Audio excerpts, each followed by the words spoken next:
نبی کریم صلی الله علیه وسلم فرمایي وای څه وخت چې سهار لمر راوخیږي نو پر انسان باندې د هر جوړ صدقه واجب ده. د انسان په بدن کې ډېر جوړونه دي، تقریبا 360 جوړ دي. د هر جوړ باندې صدقه کول دا چیز ته واجب ده.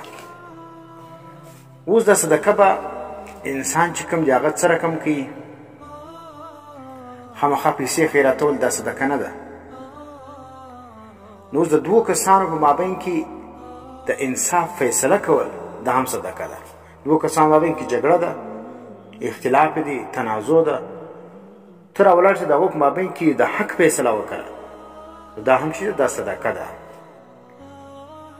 او دویم دا دی د یو انسان دومره مدد کول چې هغه ته سواري ورکړي، هغه په هغه باندې سواري وکړي او خپل مقصد ته ورسیږي. یا د هغه سره مال وي، یو بوج وي، یو غوټی وي، سامان وي، ته سواري ورکړي، په هغه باندې هغه پورته کړي او ویسي، دا هم صدقه ده. دریم دا دی یو چا ته ښه خبره کول، دا هم صدقه ده. تر بدو خبرو و یو مسلمان ته ښه خبره کول دا هم صدقه ده.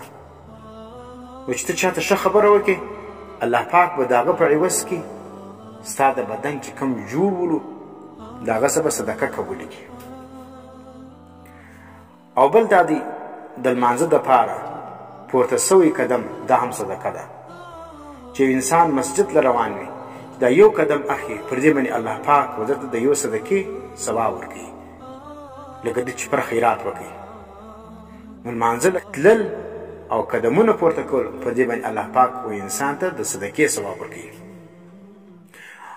او بل شی دا دی سړی چې پر لار روان وي، پر لار د لارې څخه تکلیف ده شي، لکه ازغی، چیشه او دا رقم میخ او دا رقم مرداري، د لارې لرې کول دا هم صدقه ده.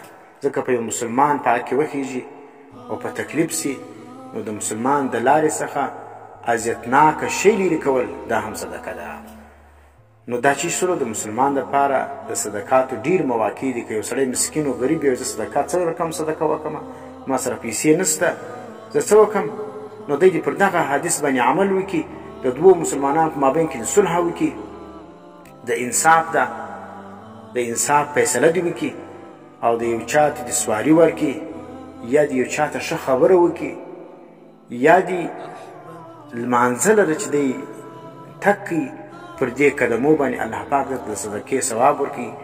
او بل دې دا وکړي چې د لارې څه ده تکلیف ده شی چې کوم هغه پورته کوي، چې د لارې څه داسې مردار شی وي، خراب شی وي، د تکلیف والا شی، دا چې ته د لارې څه پورته کړې، الله پاک به تا ته څه درکوي، د صدقې ثواب.